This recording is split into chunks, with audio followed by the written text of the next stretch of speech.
देखिए, कांग्रेस अपने युवराज को बार बार लॉन्चिंग पैड पर ले जाता है। लॉन्च होता ही नहीं, फुस होकर के गिर जाता। ये काठ की हांडी बार बार नहीं चढ़ता है। संविधान का फोल्डर तो इनके पास है, फोल्डरे दिखा करके लोगों को भ्रम फैला रहे हैं। केंद्रीय मंत्री गिरिराज सिंह ने लोकसभा में विपक्ष के नेता राहुल गांधी और कांग्रेस पर कटाक्ष किया है। गिरिराज सिंह ने कहा कि वो अपने पास संविधान का फोल्डर रखते हैं। उनके पास फोल्डर जरूर है, लेकिन उनके अंदर कुछ नहीं है, और उन्होंने उस फोल्डर को लोगों को दिखाकर भ्रम पैदा कर दिया है।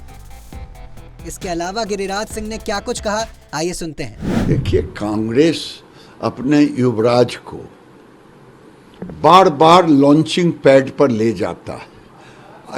लॉन्च ही नहीं होता, लॉन्च होता ही नहीं, फुस होकर के गिर जाता। अब ये हरियाणा के चुनाव को पहले हुड्डा के माथे फेंकने की कोशिश की कि मेरे युवराज का इसमें कहीं नहीं। मैं ये कहता हूं, हरियाणा की जनता ने इन्हें नकारा। ये काठ की हांडी बार बार नहीं चढ़ता है। एक बार ठीक ही किसी ने कहा, वो जो संविधान लेके चलते हैं, संविधान का फोल्डर तो इनके पास है, अंदर इनके पास कुछ नहीं है, और फोल्डरे दिखा करके लोगों को भ्रम फैला रहे हैं। अगर इनको इस बार काठ की हांडी जल गई तो दुख क्यों हो रहा है? अब ये ठिकरा फोड़ रहे हैं इलेक्शन कमीशन, तो कभी हुड्डा कभी टुड्डा इस पर फेंक रहे हैं। और कश्मीर में कह रहे मेरी जीत हुई। अरे कहाँ जीत हुई? 3 दर्जन से ऊपर 4 दर्जन चुनाव लड़े, 4 दर्जन सीट पे, और जीते कितना? 6 गो।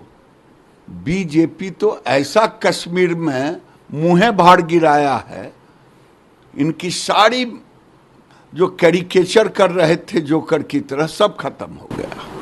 ओवैसी कहते हैं कि हरियाणा में तो उनकी पार्टी लड़ी नहीं, तो भाजपा कैसे जीत गई वहाँ?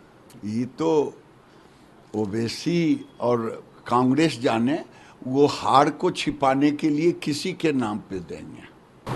गिरिराज सिंह जी, कल एक ट्रेन दुर्घटना हुई थी, आपने कुछ दिन पहले इसको लेकर कुछ बातें भी कही थी कि ट्रेन को टारगेट किया जा रहा है। मैं आज भी कह रहा हूं, देश के अंदर जो दुर्घटनाएं हो रही थी, वो दुर्घटनाएं हो नहीं रही थी, बल्कि करवाया जा रहा था।